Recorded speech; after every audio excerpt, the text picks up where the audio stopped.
bagi makan dan tak sedap. Tak ada. Kek tokak dia sedap bona.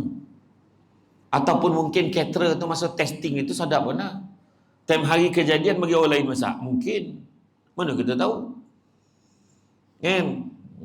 Hari tu 3 bas daripada Singapura datang jumpa Samsul Debat, ceramah kat Surau Pancur, lepas tu makan masakan kampung emak saya masak. Kan? Heboh tu dah lama. Tahu tak bono yang paling orang Singapura suka seronok betul dapat makan bawah kemah lah. Kek Singapura dah tak jumpa makan bawah kemah dah. Dia semua makan dalam dewan. Itu yang dia heboh kan. Lepas tu lauk kampung memang sedap lah. Apa tak mak sebab lauk rondang kepayau. Rondang betik kan. Sedap lah. Macam tu lah cerita. Alhamdulillah. Tu sebab Nabi ajar ambil sikit. Macam mana Nabi makan? Nabi makan sikit. Makan sebelum lapar, berhenti sebelum kenyang. Orang Seremban poi kat lang di rimba. Jangan berhenti sekali belum kenyang. Dah menteneng perut botot sana. Oh tak boleh dah. Dah tahu tu terpaksa berhenti tu kan. Nabi makan sikit. Kau sedap ambil lagi. Tu sebab kalau kita tengok orang putih, dia lah yang ikut sunnah Nabi tu. Bila buffet kat hotel, ambil sikit. Zap, dia makan. Dia rasa okey kan? Tak cukup, apa yang ambil lagi? Makan. Tengok buffet Ramadan. La ilaha illallah. Macam ni Duduk, nampak lah pinggan kawan tu. Mana kau dapat kambing tu? Balik pintu tu ambil ni. Allahu Akbar. Tuan-tuan ingat tak 2 tahun lepas dekat ni Maeb Serdam, Maha Buffet, Maha MAHA, Maha Buffet bapa 300 menu, 200 jenis binatang masak. Tu. Iyo, air berapa puluh jenis. La ilaha illallah. Itulah saya pula kena ceramah sebelum berbuka puasa tu. Siapa dapat menu semua ada situ. Maha Buffet situ. Kan? Jadi syukur. Kemudian bersenda gurau. Nabi pun bersenda gurau. Tak salah bersenda gurau. Nabi pun bersenda gurau. Macam mana Nabi bergurau dengan isteri Nabi? Kita dengan bini nak barang ni. Nabi bersenda gurau dengan isteri. Dan macam mana Nabi bergurau dengan isteri Nabi? Nabi main koja-koja dalam rumah. Jangan ke luar rumah. Kang jiran nampak. Apa kono Bilal tu? Awak jadi kacau. Bukan Bilal sini dah, tempat lain. Kan? Ya, bergurau sana dah anak-anak dah besar-besar. Semua dah pergi kelumpul lah kok. Kojo kita kat rumah. Bergurau sana. Nabi main koja-koja dengan bini. Main lumba lari. Ada hari Nabi menang, ada hari Nabi bagi isteri Nabi menang. Makna Nabi ni tolak ansur. Mustahil lah Nabi boleh kalah dengan isteri dia tu. Dengan tahap Nabi ni fit, tagap. Kan? Nabi berkudo. Nabi memanah. Apa Nabi tak buat? Memegang pedang yang borek tu. Macam mana Nabi? Kan? Bergurau. Bergurau. Dah telefon anak Long, panggil adik-beradik mau balik, ada bono nak bincang. Balik anak semua pahal lah bah. Awak lah cakap, abang lah cakap, malu je. Cakap lah, cenya lah. Mak kau ngandung. Aduh lah ikut. Joki mana tahu kan? Umur 65 ngandung lagi, mana tahu kan? Kalau dah rezeki, rezeki tak pernah salah alamat kan? Mengeleng-geleng perempuan gila tu tak ada yang mana tahu kan? Tu dia bersenda gurau. Nabi macam itulah. Nabi sebab Nabi menceriakan. Tak adalah Nabi ni pemimpin, ketua keluarga, tak adalah serius 24 jam. Ada masa Nabi bergurau. Itu yang saya cerita dalam ceramah saya 2 hari lepas. Saya cakap, teringat masa kecil-kecil mungkin arwah abah ni kalau Sabtu Ahad dia kan memang ke rumah lah. Bergelumang tu. Naik belakang abah ni jadi kudo lah apalah, main geletek-geletek goli-goli kan. Ha. Paling saya tak boleh lupa kan arwah abah saya. Siapa cium ketiak abah dapat RM10. Itu paling tak boleh lupa. Lobam-lobam cium RM1 pun tak dapat. Dah cium dia kopit pula tu. Kita sekarang ni lain pula. Orang sekarang Sabtu Ahad nak pergi mana ini, nak pergi mana ini, nak pergi mana ini. Kan? Itu sebab saya sampai sekarang hari Sabtu memang, kalau Sabtu Ahad kalau boleh biarlah duduk rumah. Itulah kan. Jumaat malam pun duduk rumah kalau boleh. Saya doa program malam ni batal tak batal pula. Jadi program malam ni jangan contohlah. Kan? Tapi dokek tak apalah kan. Itulah. Kan? Kemudian apa? Bersedekah. Nabi pun sedekah. Kan? Lebih copek daripada angin yang dikirim pada bulan Ramadan. Kita tahu Nabi macam mana Nabi sedekah. Tangan yang di atas lebih baik daripada tangan yang di bawah.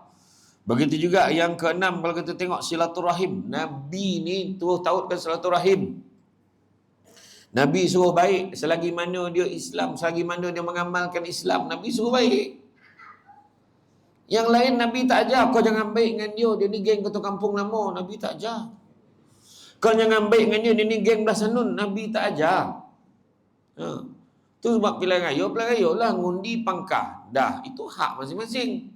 Dah pangkah, balik ke masjid, elok. Tanya, ramai orang ngundi tadi. Kau ngundi mana tadi? Dia ngundi kat Senah, dia ngundi kat Sekamat, dia ngundi kat Senawang, dia ngundi kat Pancuk. Oh ya kau. Oh ramai kau tadi? Ramai. Dah, takat tu je. Ini soalan ni. Apa perasaan kau dah kalah ni? Kan cari pasal tu. Cari pasal kawan tu bendera kat rumah dia pun tak turun lagi. Kau ni betul lah. Jangan, memang cari pasal lah tu. Nabi tak ajar. Itu hak masing-masing. Dah lah. Dan saya nak pesan kepada wakil rakyat. Saya selalu bosan ni. Orang yang bertanding, kamu memang betul mewakili parti kamu masing-masing, betul. Tapi bila dah menang, kamu kena jaga semua. Bukan jaga yang menyokong kau.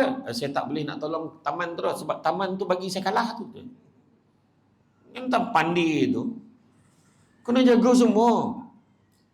Janganlah hanya orang. Jangan macam tu. Nak jadi ketua tu kena berjiwa besar. Wah siap kau tengoklah. Pentingnya kau. La ilaha illallah. Betul kan. Itu sebab saya cakap elok lah. Sebab Malaysia ni adalah antara negara yang diiktiraf sebagai negara yang paling rajin pilihan raya. Berita dunia pun dah tak sanggup cover dah. Kau jajak pilihan raya dah masa bila dah kan. Mula-mula Sabah. Lepas Sabah, Johor. Lepas Johor ni 9. Lepas ni 9 Melaka. 4 cara lah. Lepas Melaka, Sarawak. Lepas Sarawak, 5 negeri yang awal tu. Lepas tepek negeri yang balance tu. Sampailah Abang Jamil. Macam tu lah. Lepas tu ulang balik kan. Ya tuan-tuan. Hari tu dia cakap Negeri Sembilan mencatatkan peratusan tinggi berbanding Johor. Apa tu? Kita tak heran Negeri Sembilan peratusan mengundi tinggi sebab memang daripada dulu Negeri Sembilan ni jangan ada sebab memang dia balik. Kucing beranak balik, ayam bertolu balik kan? Jiran sebelah kahwin balik. Ya, betul. Belum pernah dalam sejarah bas stand Pudu beratur sampai kat luar balik Soman. Kan? Itu sebab Negeri Sembilan peratusan memang confirm tinggi ya. Tapi kalau nak bagi tinggi satu Malaysia ni peratusan undi senang je. Bubar serentak semua. Pilihan raya sekali. Barulah orang boleh balik sekali. Iyo tuan-tuan. Ni bukan cerita politik ni no. Cerita general. Macam tu. Jaga hubungan satu dengan. Kita tengok macam mana peristiwa hijrah Nabi. Nabi persaudarakan Ansar dan Muhajirin. Baik. Sampaikan sanggup kalau kita tengok Sa'ad bin Rabi' menawarkan kepada Abdurrahman bin Auf. Aku ada banyak ladang-ladang tanah. Kan? Kebun kurma. Kau nak yang mana? Kau cakap ya Rahman. Wah, ni saya ringkaskan lah. Abdurrahman bin Auf. Kau nak mana? Tak apa, aku tak nak. Semoga Allah memberkati kamu. Habis kau tak nak macam mana? Tak apalah. Aku dah ramai bini ni. Mana satu kau nak? Kau cakap. Open. Bukannya dia cakap, kau ambil ni apa malih ni, aku tak nak ni, kau ambil ni. Tak ada. Mana satu yang kau nak? Kau cakap je. Dia cakap apa? Semoga Allah memberkati kamu, aku tak nak. Habis kau nak apa? Cukup tunjukkan aku jalan pergi ke pasar, aku nak berniaga. Tu kan. Dekat situ menunjukkan betapa baik silaturahim ni tidak mengambil kesempatan atas kebaikan orang lain. Hari ini masyarakat kita ni mengambil kesempatan atas kesempitan orang lain. Orang tengah susah ni. Tipu sana, buka, tipu ada gambar Samsul Debat macam ni. Kayak kepala tu, pelaburan patuh syariah, tipu orang. Sekali tu muka saya, Ustaz Haryanto, Amin Idris. Pelaburan patuh syariah, mana dia nampak gambar tu? Rupanya tazkirah malam Jumaat. Diedit tu. Ramai juga orang kampung kena tipu tu. Sekarang ni pergi umrah pun tipu orang. Allahuakbar. Tiket pergi balik, tiket balik tak ada. Dua tu. Ada satu tu tipu package. Umrah tipu package. Janji hotelnya sampai sana hotel teruk dah PM. Dia senang dia nak tahu. Kalau KLIA lain macam taklimat tu, yul. Kepada semua Difur Rahman, ingat kita pergi umrah ni nak beribadah. Apa-apa yang berlaku itu semua ujian. Itu tanda hotel kau bertukar tu. Tak payahlah banyak cerita. Kan banyak Saudi bunyi tu. Ada satu tu langsung tipu tau weh. Tawaf kat KLIA. Beria dah imam dengan Bilal pun ini. Siap azan Allahu Akbar. Bolalah dia masuk dalam kereta. Salam kat Rasulullah ya. Yo. Dia nangis ni. Malam tu dia semayang sebelah kita. Kau bukan pergi umrah kau? Balik hari yo. Dah. Balik hari apa dah kau tipu. Tu ambil kesempatan. Jangan. Silaturahim jaga. Kan? Yang lain betul Nabi tak ajar. Bergaduh sebab politik Nabi tak ajar. Bayangkan kalau kita tengok Aus dan Khazraj tu. Aus dan Khazraj tu Nabi damaikan. Aus dan Khazraj ni dulu adalah dua kabilah yang dulu sama-sama memerintah Yathrib ni. Memerintah Madinah. Tapi sebab ada faktor orang melagu-lagu kata dia bergaduh. Berpuluh tahun bergaduh berperang. Punya teruk bergaduh sampai terlupa sebab apa dia gaduh. Nabi tanya kenapa kau gaduh? Entahlah Rasulullah dalam benar nak janji gaduh. Jadi sebabkan ramai yang masuk Islam ikut Nabi, maka lepas itu mereka dapat didamaikan. Itu semangat. Dan kita golak-golak juga. Rupa-rupa zaman kita ni dah berlaku. Mak, kenapa kita tak baik dengan cik tu? Bukan dia saudara kita ke? Entahlah masa waktu kau bagi tahu apa hal lah. Sama lah dengan orang Hazrat tu. Tolak ke tepi tuan-tuan. Silaturahim jaga. Kemudian sabar. Nabi sabar macam mana dalam peristiwa Nabi dengan penduduk Taif. Nabi kena baling, berdarah-darah. Kan? Sampaikan bukit tu, sampaikan bogor-gogor lah. Sampaikan malaikat tanya kepada Nabi, wahai Muhammad, kau nak tak aku timpakan masyarakat Taif ni biar dia ditimpakan dengan gunung ganang biar dia mati? Nabi kata jangan. Nabi kata barangkali mereka tidak beriman kepada Allah dan kepada aku, tapi mungkin anak cucu keturunan mereka akan beriman kepada Allah dan kepada aku. Itulah dia bukit yang dikatakan, gunung yang dikatakan tu yang buat jadi kabel car ini. Itu dia. Bayang kalau dihimpok lah. Kalau kita macam tu kena tak aku timpuk gunung Taif ni. Elok. Dia dah lama nahan ni. Kalau kita. Tapi Nabi biarlah. Jangan. Rupanya betul. Hari ni 100% penduduk Taif Islam. Itu sebab saya kalau grup siapa pergi umrah dengan saya. Tapi yang risau Samsul Debat ni dia tak terikat dengan mana-mana syarikat travel. Saya setiap kali saya pergi dengan syarikat yang berbeza-beza. So kalau siapa nak pergi dengan saya tu insya-Allah betul tu. Siapa nak pergi dengan Samsul, nak pergi bila?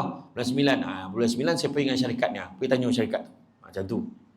Sebab saya pernah dulu bila saya sekali terikat dengan syarikat tu, trip yang saya tak pergi pun dia letak muka saya. Dijual betul-betul lah. Lepas tu orang kampung ni Samsul Debat pergi insya-Allah je.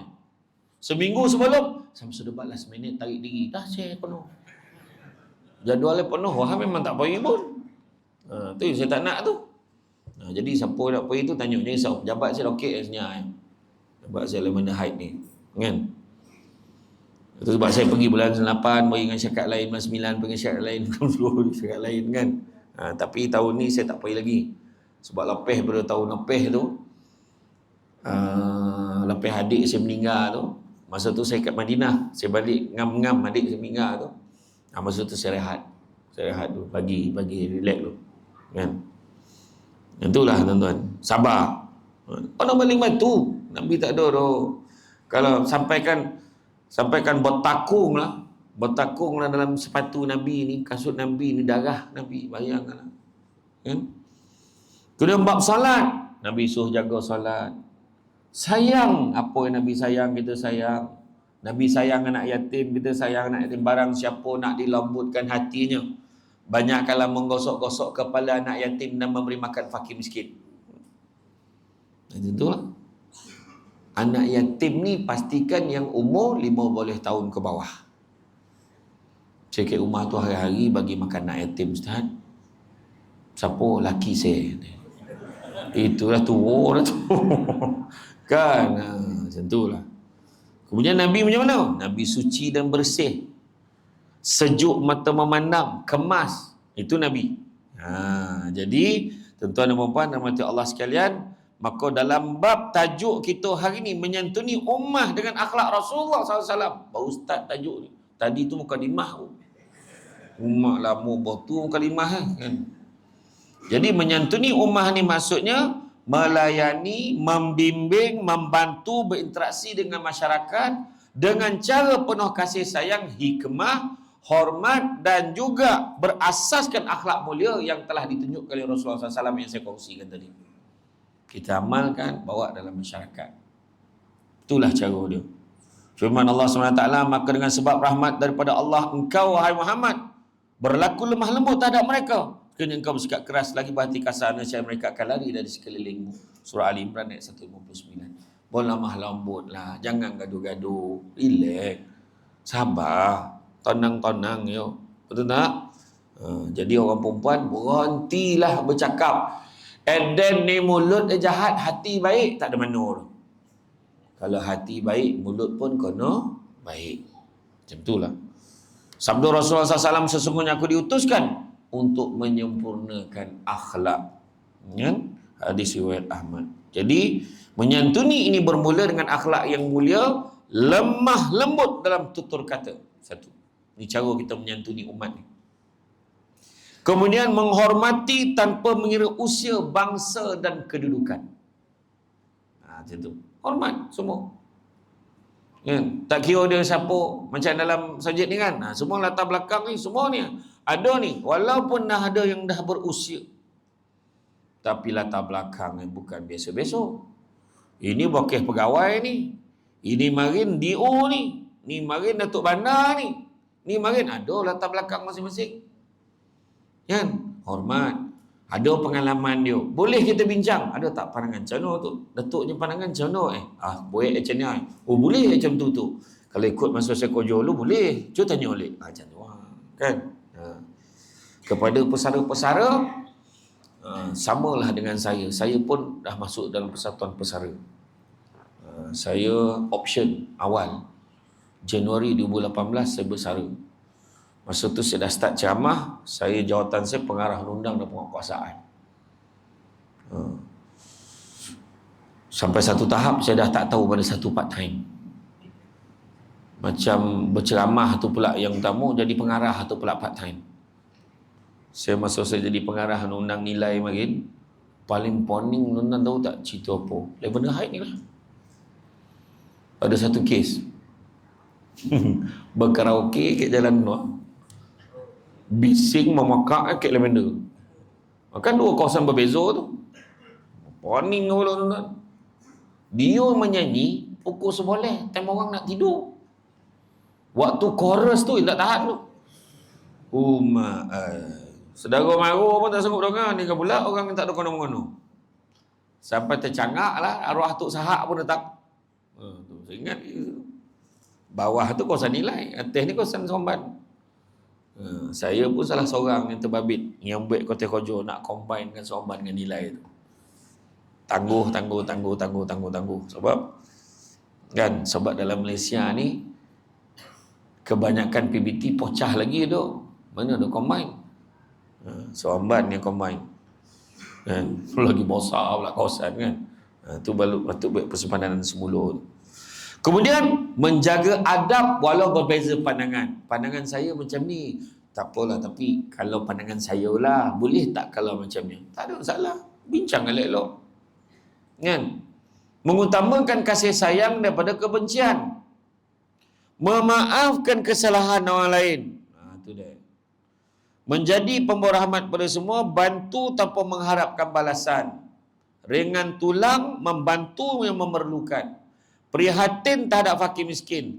Berkongsi rezeki menerusi sedekah. Tengok malamnya. Tengok macam mana kemudahan yang ada dekat dalam masjidnya. Nampak aircon, komen lebar. Kipih berapa banyak. Kapet tabal, sujud tabanam muka.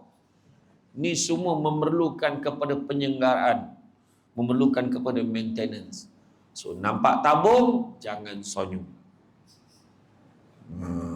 Dia tak nak kita punya sonyong. Dia nak duit. Sumbek dalam tu. Orang lelaki, kalau yang tak buat duit, jangan mengada-gada baik-baik raba-raba kain. Tak ada poket.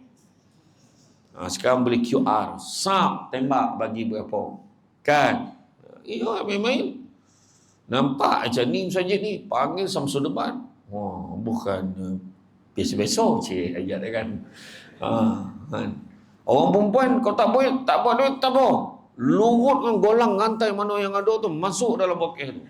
Pandailah je ke masjid tolak kat kodai, tengok dapat berapa. Macam tu lah. Kemudian jaga lidah dan media sosial. Jaga. Ni pisang sesikat ni paling susah nak jaga ni. Pisang sesikat ni. Menaip. Kadang kat masjid nampak elok. Tapi bila dia menaip, dia mengutuk, ya Allah. Tak habis-habis. Aduh. Masjid tu duit banyak. Program tak ada. Tahan dia cakap tu. Cikgu masjid pun jawab, program banyak, kau yang tak ada. Tu balaman semua. Masjid Ibn Khaldun ni setiap malam ada kuliah. Rugi kalau tak datang. Malahan guru-guru takmir yang mengajar kat masjid ni setiap malam ni lebih mendalam ilmu tu daripada Samsul Debat ni. Rugi kalau tak datang. Siapa yang baru datang malam ni, selamat datang diucapkan. Beginilah keadaan rupa masjid kita ni, selesa. Kan? Jangan risau, tiang banyak. Tu. Kan? Media sosial ni bahaya. Elakkan fitnah, ribah dan kata-kata kesat. Sebarkan ilmu, jadilah ejen perpaduan, bukannya ejen perpecahan. Santuni keluarga-keluarga masyarakat. Akhlak terbaik bermula di rumah. Hormat mak ayah, mengasihi pasangan dan didik anak-anak dengan hikmah. Jadilah teladan dalam masyarakat. Jadi tuan-tuan dan puan-puan mati Allah sekalian.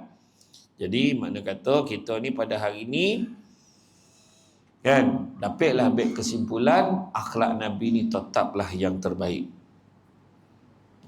Nabi pilih hidup Nabi nak sederhana. Maknanya Nabi ajar kita ni apa? Jangan sibuk nak kerja kaya. Dalam hidup jangan sibuk nak kerja kaya, tapi kejarlah bahagia. Kerana satu hari nanti kita akan sedar bukan semua perkara boleh dinilai dengan harganya. Makanlah makananmu sebagai ubat. Kalau tidak, nanti kamu akan makan ubat-ubatan sebagai makanan.